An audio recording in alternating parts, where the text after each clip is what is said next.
I was sitting there just thinking, how is he not noticing?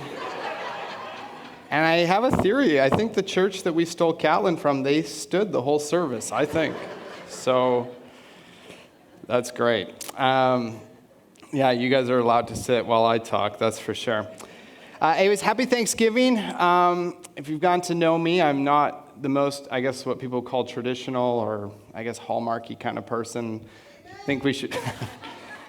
Wow, that's the first that loud amen I've ever gotten at this church. So I got to just diss holidays, I guess. And then I think it's awesome that Jesus got born, that Jesus died and came back to life all year round. I think it's great to be thankful. So for those of you looking for that really poignant Thanksgiving message this morning, really sorry, came to the wrong place. But I think there's so much to be thankful for in the text that we're looking at. And later you can get down to decreasing the turkey and pig population of the earth and do your Thanksgiving that way. So we, like Callan said, we're back into our Matthew series.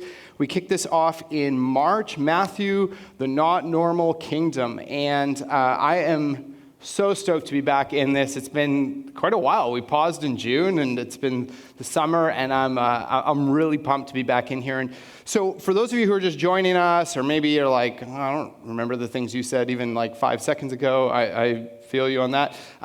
This series, kind of the purpose, the underlying theme, we're going to be doing this for a long time. It's going to take us a long time to walk through Matthew.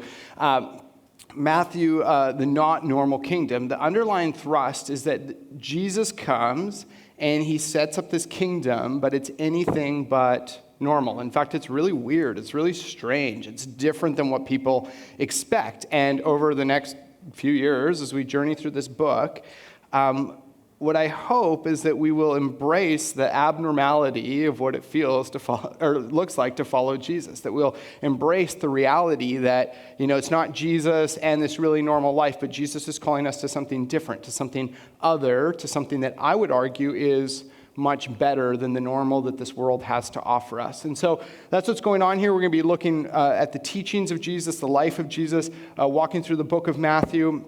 If you're like, oh, you want to catch up a little bit, you can go find it on our YouTube, Facebook, website, all the places, podcast, and catch up if you want.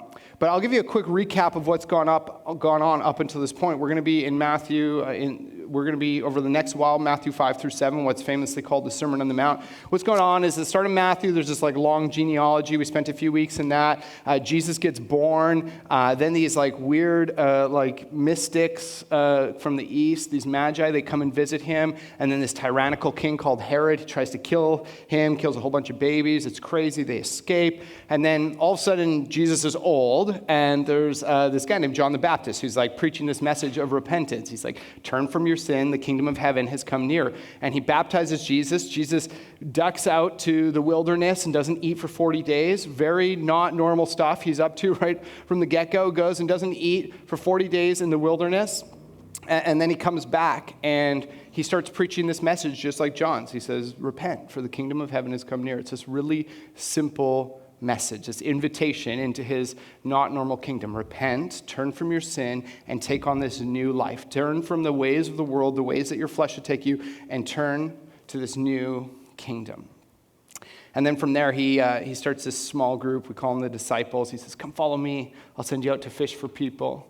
And then he, at the end of Matthew 4, what we see is Jesus starts doing crazy stuff. In this short paragraph, he's doing miracles and casting out demons and preaching about the kingdom. And he's getting a lot of buzz. He's one of the most trending hashtags on Twitter. For those who have never been to the U.S., Twitter's a social media platform they use a lot down there. And he's just trending like crazy. And lots of people have heard of him. He's a big deal. You can buy his shirts at the mall. He's kind of exploding, but in a pretty controversial way, which is what happens when you preach such a weird message. And Matthew's broken into, I'll suggest that Matthew's broken into 5 main sections of narrative and then teaching. It happens kind of in 5 rounds, narrative and then teaching. So we see his first 4 chapters of narrative, and then Matthew 5 through 7 is a teaching. So this is his first round, and this mirrors the Pentateuch or the Torah, the first 5 books of the Old Testament, Genesis through Deuteronomy. Matthew is writing in a way to kind of reflect on, this Jesus, this chosen one who's fulfilling the writings of the law, the writings of the Torah. And right here we get into, when we get to Matthew 5, we get to the longest round of teaching that we're going to see in this series. And this is, we'll start off by just kind of laying the last a couple sentences of narrative right before the teaching starts. In Matthew 5, verses 1 and 2, it says, "Now when Jesus saw the crowds, he went up on a mountainside and sat down. His disciples came to him, and he began to teach." So Jesus sees there's this big crowd forming. Lots of people are coming to hear this weird message, maybe to get healed. Maybe they got a demon-possessed kid, or Jesus is like, no, those are just toddlers. You know, that's normal. And they're like coming to Jesus for something. And this crowd is forming. So Jesus goes up on this mountainside. We don't know for sure where this mountain is, but there's a mountain in the Middle East that a lot of people have come to believe is this, they call it the Mount of Beatitudes, where Jesus taught the sermon from. And just to give a little bit of like a picture in your mind, the top of the Mount of Beatitudes, if you can imagine this height, is about 45 meters below where we are right now. So if you look 45 meters down into the ground, I realize not possible. That would be the top of this mountain. It's actually a pretty low elevation thing. And so this mountain is a little bit less remarkable than what we're used to out here. It was hard when I was working at a church in Saskatchewan to try to describe the mountain. People are like, you mean like stairs or like there's like a build? And it's like, no, the ground kind of like goes up, you know. This is actually, a pretty low elevation part of the world. And Jesus goes up on this mountainside, somewhere on the mountain, and there's actually like maybe some debate as to why he did this. Maybe he was trying to withdraw from the crowd and have a little bit of a more private teaching session. Maybe he's trying to have a bit of a stage to kind of project. They didn't have like the Britney Spears mic back then, and he's trying to teach something. He goes up, and it says that his disciples come near, and he starts to teach them.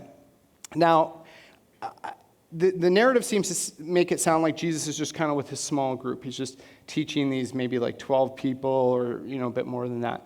But I would imagine, realistically, at this time and place, especially with these crowds forming, that there are probably some more layers to this audience. There probably are the disciples, Jesus' posse, that are really up close. They're sitting at his feet. They're near to him, and they're hanging off of every word. I mean, they've given up their whole lives, so they're like, this better be legit. Whatever he says better make sense. And they're right there. They're hanging off every word. They're leaning in and listening. Behind them, there are probably some people who are kind of maybe half sitting, half standing. They're just far enough away that if they need to leave at some point, like if Jesus says something they don't really like, it's like, when you're like in Vancouver and you see a busker and you're like, oh, I'm enjoying the music, or this is a sweet magic trick, but you're like, when the song ends or the trick ends and they pass the bucket, I want to be able to just kind of like dip really quickly. These people who are kind of like, this is kind of interesting, I'm not sure, they're kind of in and out. Then there are probably some people a little further back, maybe the skeptics, the critics who are kind of watching, they're like, I don't know about this. And then there are probably some people who are just randomly walking by, and some of Jesus' words are hitting their ears, some aren't. And the reason I talk about that is because I think that those layers probably exist even in the church nowadays. There are people who are, who are leaning close into the words of Jesus, and there are people who are like, I'm not totally sure. There are people who are pretty skeptical, and those people who, maybe this is like, Thanksgiving or Easter or something. Like you go to church 1 or 2 times a year, and you kind of hear a bit. Wherever you're at, I hope that as Jesus teaches in the Sermon on the Mount, that you'll lean in and you'll take a chance on Jesus, and you'll step closer to that front row and listen to what Jesus has to offer, because I think it's something pretty remarkable. We've been breaking this series down into our own kind of seasons or chapters, and this one's called Built on the Rock. As Jesus teaches on this large rock, he gives us this pretty epic sermon, 3 chapters long. Probably a good chance it wasn't actually just preached in order like that, and the authors of the Bible kind of compiled it that way. But it gives us this epic sermon that gives something that we can build our lives on. And the question I want to get you to ask yourself, all of us to ask ourselves as we journey this morning, but also over the next several months as we're going to be in the Sermon on the Mount, is what am I building on? What am I building on? And that question will make a little bit more sense when we hop into the text that we have this morning. But I want you to stick with that. What am I building on? So if you were here in June, we actually started the Sermon on the Mount. We did the first 12 verses, the Beatitudes. So we should be in Matthew 5:13, but we're going to do this a little differently. And we're actually going to hop right to the end of the sermon, the very last moments of the sermon found in Matthew 7:24 through 27. And the reason for this is because Jesus, at the end of the sermon in Matthew 7, he does these 4 rounds of teachings, these 2 path types teachings. If you're here, we were in Psalm 1 a couple weeks ago, reflecting on this idea in Scripture that the authors, the teachers often talk about these 2 ways. There's the way of Jesus, and there's this other way that is not the way of Jesus. And Jesus highlights this 4 times in a row. And what we're going to see at the end of this is kind of the conclusion, which references all that's just been taught. And I want us to hang on to these words of Jesus as a lens as we go through the Sermon on the Mount for the next, it's going to be a long time. We're probably going to spend like 25 Sundays in this sermon. We've already done a few, don't worry. Some of you are like, oh, it sounds awesome, we're digging deep. Some of you are like, oh my goodness, see you in half a year. Some of you are like, I don't care. Ryan, you perfectly put me to sleep when you teach every Sunday, so you can talk about whatever you want. I don't know where you're at. But we're going to spend a while in this. And as we do, Jesus' words in Matthew 7:24 through 27, I hope, continue to ring in our minds as we think about what he's teaching throughout the sermon. Matthew 7:24, Jesus says, therefore, and I love, Darren says this a lot. He says, I've heard him say, whenever you come to a therefore in the Bible, ask yourself, what is the therefore? And it's a really important question because Jesus is not just like, therefore, I don't know, that was just my natural segue into saying something new. He's looking back at everything that's just been said. So because of everything that's just been said, therefore, everyone who hears these words of mine and puts them into practice is like a wise man who built his house on the rock. The rain came down, the streams rose, and the winds blew and beat against that house. Yet it did not fall because it had its foundation on the rock. But everyone who hears these words of mine and does not put them into practice is like a foolish man who built his house on sand. The rain came down, the streams rose, and the winds blew and beat against that house, and it fell with a great crash. If you've been around church for a while, you've probably heard this before. The Sermon on the Mount is a pretty often quoted part of the Bible. But Jesus paints this picture at the end of the sermon of 2 people who build these houses. And he equates kind of the underlying point of this teaching here at the end. His conclusion is, whatever you do with these teachings, if you listen and you obey, or you listen and you don't put them into practice, basically depicts which of these 2 builders you are. So this picture, we have some common features between these two settings. We've got in both pictures, we've got a builder, right? That's common ground, get it? Foundation. Okay, common ground between these 2 builders. They both build a house. That's the same in both. 2 builders, they both build a house. And then the other consistent thing, the other common feature between both of these pictures is that a great storm comes, right?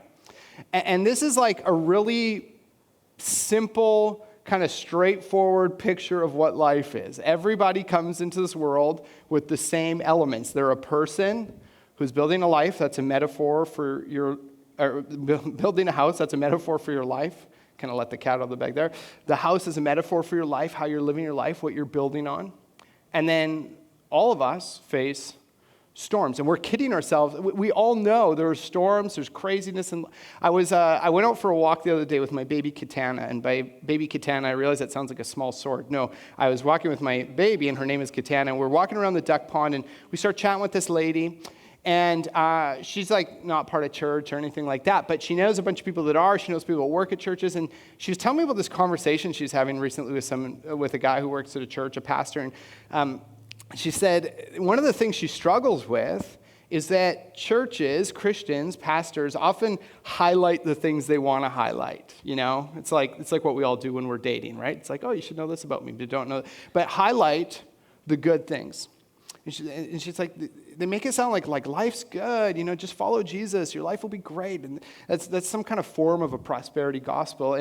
And she's like, you know, life is tough and life is messy. And she's like, I just don't understand why people don't talk about that more. And I'm like, yeah, it's really interesting because Jesus does talk about that. But a lot of times, I don't know if it's because we're trying to sell the gospel or make ourselves feel better about the fact that we're following Jesus, but we so often hide that. And the reality is that life often sucks. Life is messy. Life gets rough. And Jesus promises that time in and time out. When he says these storms are coming, he says this in a very real way. And listen, following Jesus doesn't solve all the issues of life. It doesn't delete the storms. In fact, Jesus promises if you follow him, there are going to be new storms and unique storms just to that decision.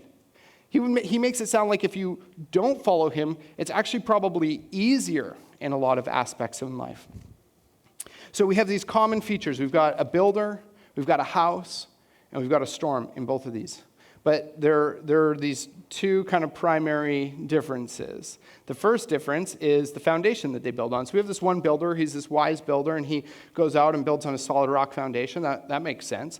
And then this other builder who decides to build on the sand. And we don't quite know, like maybe he missed that day of architecture school, or he just wanted some beachfront property. He just didn't care, but he builds on the sand.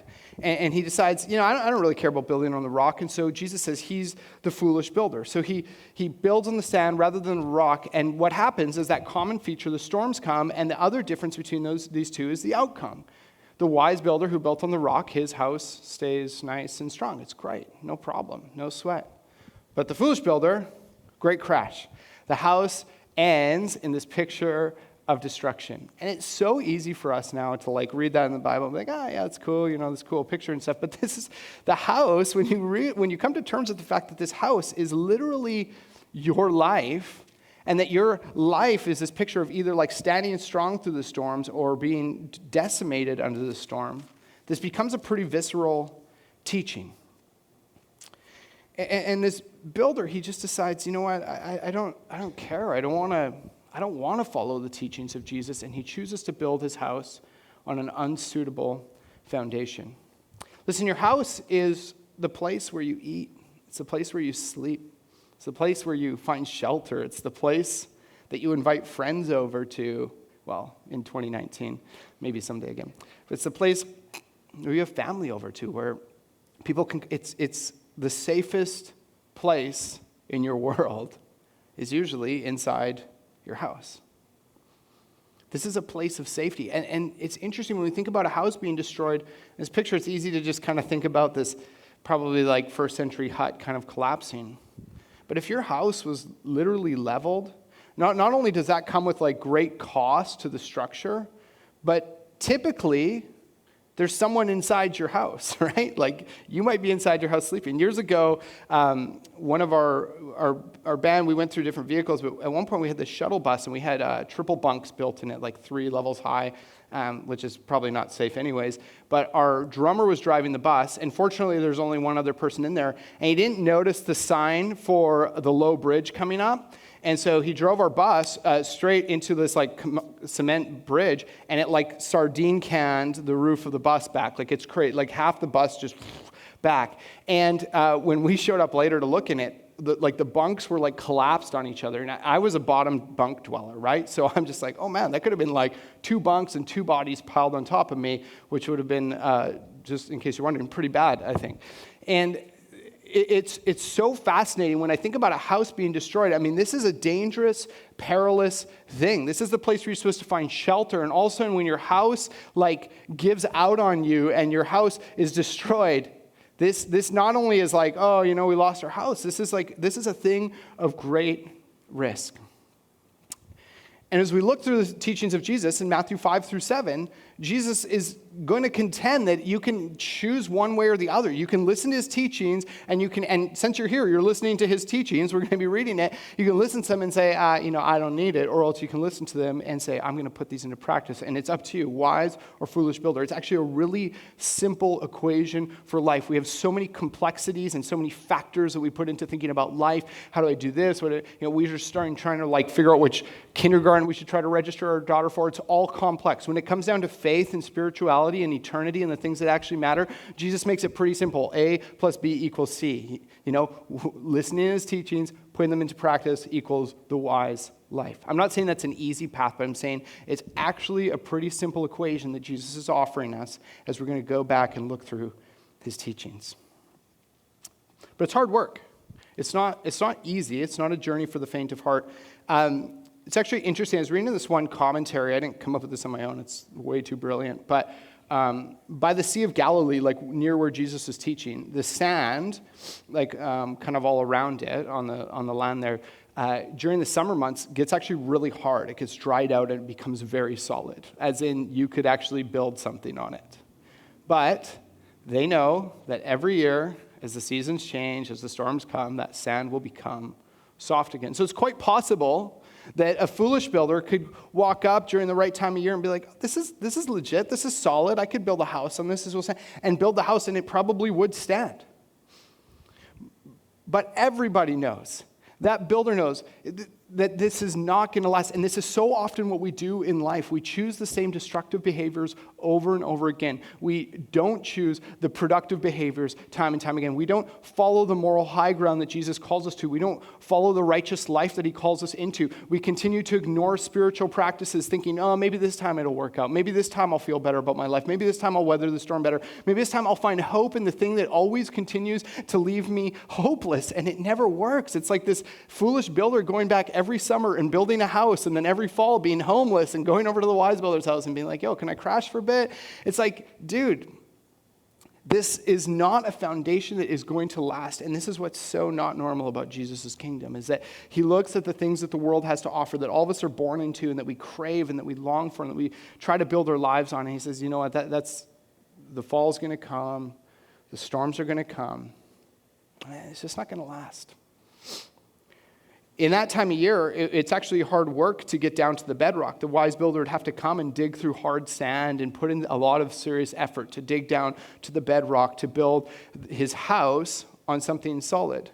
But he knows that if he doesn't do that, then there's a collapse coming. He knows that if he just builds on the sand, he knows what's going to happen, because it's the same thing that happens every time we choose to return to the sin that we've returned to all the time. It's the same thing that happens when we choose not to think in and spend time with Jesus. It's the same thing that happens when we make those bad parenting choices. It's the same things that happen when we choose not to be generous, or when we choose to put ourselves first, or when we ignore any of the teachings of Jesus. Is it doesn't leave us feeling fulfilled. It leaves us feeling empty with a house that has not much to show for it. My daughter, Avra, she's 3, and a bit ago we were talking about following Jesus. And she was like, she told me, she's like, Dad, I don't want to follow Jesus. And I'm like, ugh. I'm like, is it because of the example your mom's setting? Or like, I don't know. And she's like, yeah, it is. No. And I was like, well, I mean, it's your choice to make. I told her, I'm like, that's the only thing that matters to me in life, is if you follow Jesus. And like, but it's one day you'll have to make that choice. She's like, no, I don't want to. I'm like, no, we'll decide later. She's like, no, I don't want. I'm like, okay. I'm like, but so I asked her, I'm like, why don't you want to? And she said, it sounds like hard work. She's like, it sounds tough. And I was like, man, like, dang straight, it's hard work. It is so hard to wake up in a world where our hearts are attuned toward the evil desires of the flesh. It's hard to wake up in a world where the world there's so much media and so many voices and so many things calling us to build our lives on things that don't matter, to define our lives and find our identity and value in things that don't matter. It's really hard work to turn from that and to dig deep through the hard sand down to a bedrock foundation. But I'll tell her every single time I talk to her about it, I'll say, Avra, it is hard, but it's worth it. And I'm actually really glad she knows that it's hard. Because we have to wrap our mind. When we look at the teachings of Jesus through Matthew 5 through 7, there's going to be stuff that offends us, myself included. And it's going to be really hard for me to get over myself and humble myself and say, you know what? I'm going to live with that. You've been given, you've been placed on earth as this builder, and you've been given something of incredible value. There's nothing of greater value on this planet than the life that you've been given. Every single one of you, whether you're struggling with insecurities or any issues like that, you have to understand your life has such great value. The value that these first century construction guys had in their house is pales in comparison to the life that you've been given. This opportunity to know Jesus, this opportunity to be part of his mission, to join him in restoring all things in our world. It's this thing of incredible value. And we can choose To take the thing that's the most valuable thing we have, our lives, and throw it on some sand, or to dig deep and throw it onto this rock foundation? I want to come back to these questions. This question again is, what am I building on? And I hope this week you'll spend some time reflecting on that. What am I building? Like, actually, what am I building my life on? And the second question I'll ask along with that, if you want to be really ambitious and study hard this week, is, am I ready for the storm? We know it's coming. No surprise. Probably a lot of you are already like in the middle of it right now. Maybe you just got through a storm.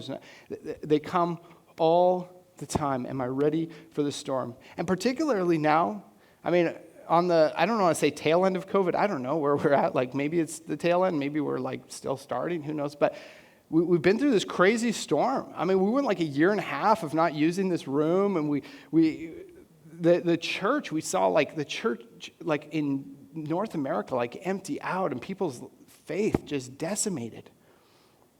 And we can blame a virus, but honestly, my heart breaks for the state of the church when I think about the fact that the church like fell apart because a virus set in.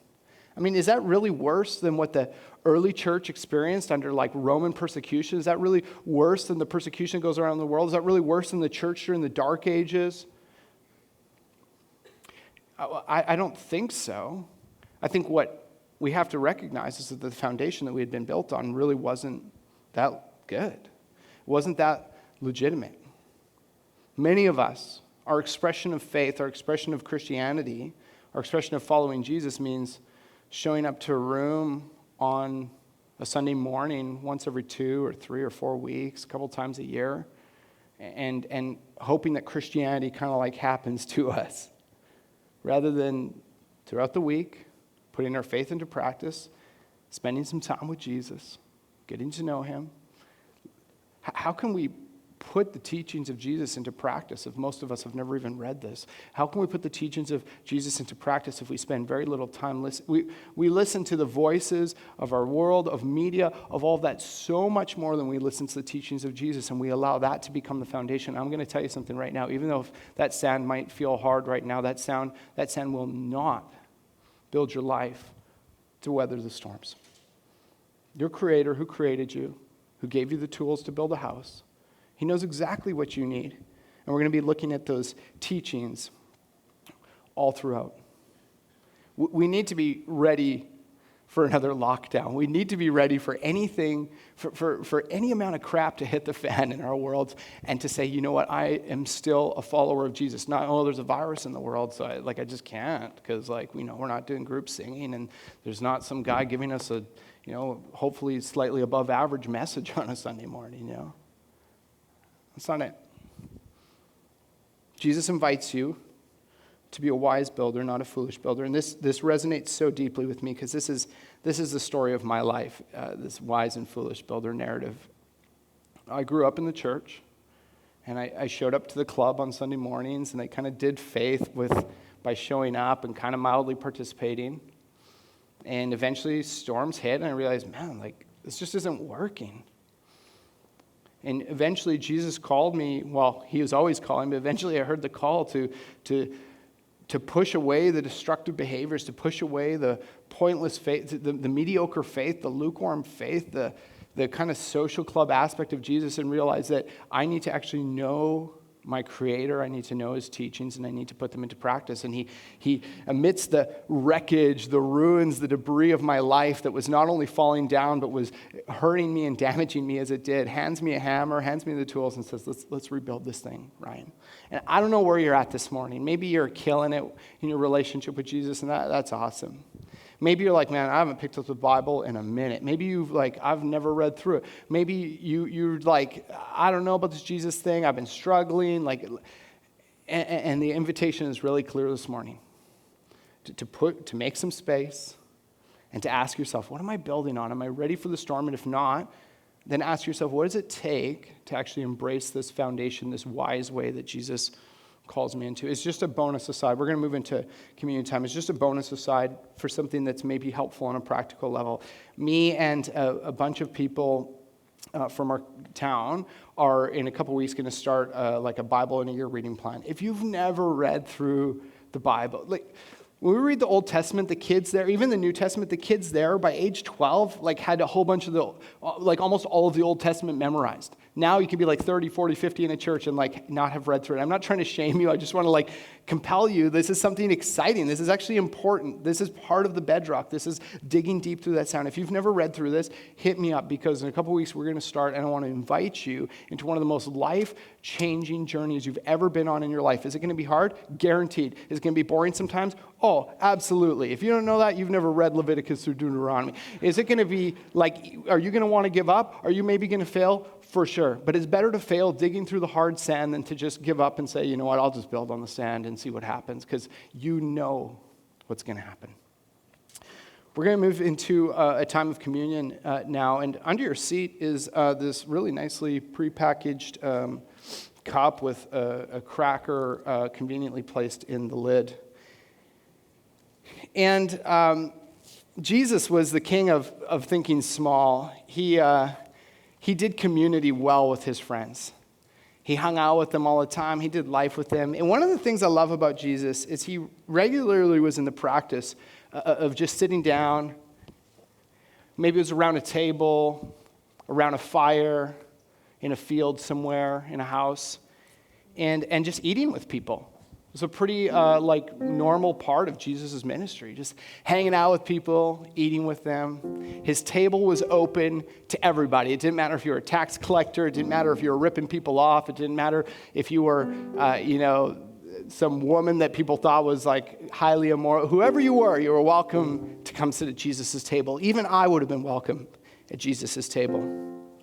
He'd sit down and he would, in Scripture it says break bread. That really just means share food with people, share drink with people. And in Matthew 26, you can read about in Mark 14 and Luke 22 as well. There's this like last meal that Jesus has with his friends before he goes and dies on the cross. And the practice of communion is, I think, largely emblematic of just what Jesus shared with people. He shared with them some of their basic necessities, the need for food and drink, but it highlighted their greatest need in life, and that was their need for something bigger, a bigger foundation to build their lives on. As Jesus invites us to embrace his teachings and put them into practice, this isn't him just saying, okay, well, do the things that I tell you to do, but this is him saying, come and build your life on the foundation of my grace and my sacrifice. And as you do that, follow in my way. I often think about what the Last Supper was like. Jesus, the guys start to sit down, and James and John are probably fighting to sit beside Jesus, and their helicopter mom is probably hanging out, contending for them. She's like, no, they got to sit by you. They're the most important. And Jesus just laughs as he starts to wash their feet. One of the disciples probably shows up with 5 loaves and 2 fish. It's like, don't worry, guys, this will work.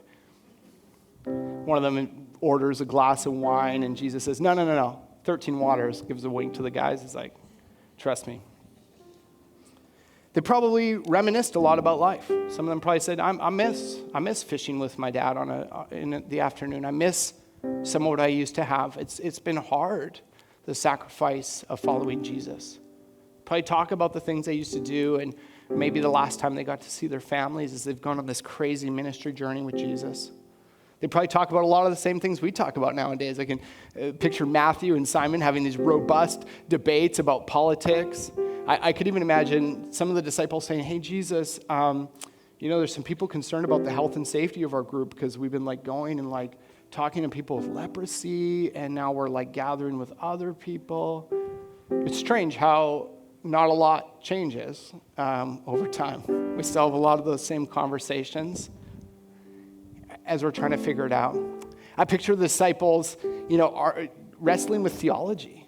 Imagine, one of them being like, what is that blasphemy of the Spirit thing? I don't want to sound dumb, but I just didn't quite get it. Or, another one of them saying, the parable of the soils, I'm still wrestling with that. Or is the seed on the rocky soil and in the thorns, were they actually saved or were they not saved? I don't quite get that. And just different disciples arguing about that. Jesus, through this meal, he starts saying crazy things like he's going to die soon, that one of them's going to sell him out. Meanwhile, Judas is looking a little distracted. He starts talking about how one of them's going to disown him. And Peter's like, for sure, not me. And the rest of the disciples are like, yeah, whatever, Satan.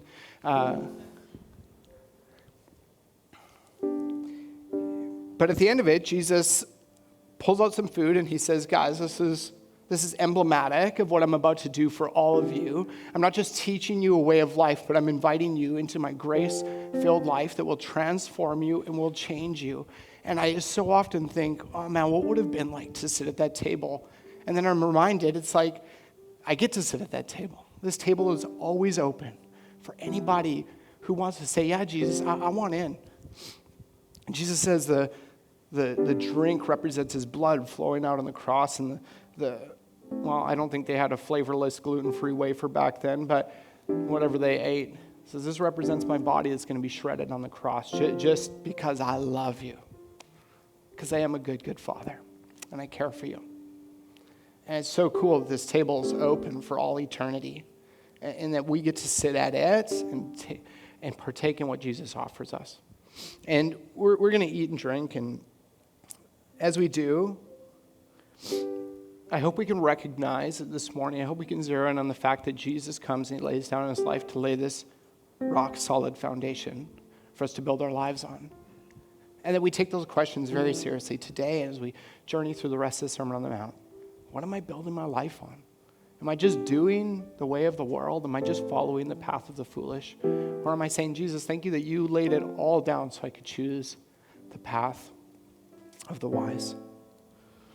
So if you haven't already, you can bust out this little circular piece of food, if you want to call it that. And I say that kind of tongue-in-cheek, but to reflect on the fact that this symbol, whatever it is irrelevant.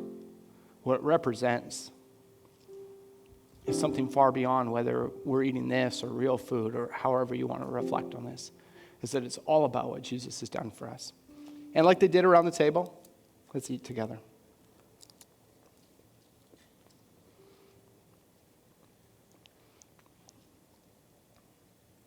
And if you can carefully open the juice so you don't splash it all over yourself.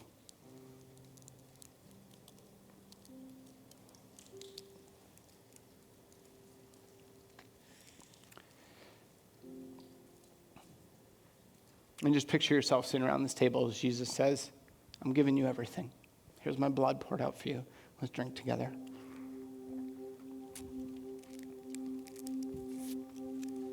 At the end of the Last Supper account in Matthew 26, it says that they sung a song together before they headed out. So why don't you guys stand up? And we're going to sing an anthem that will hopefully draw our minds toward this question of asking ourselves and asking God, what am I truly building on? Let's sing together.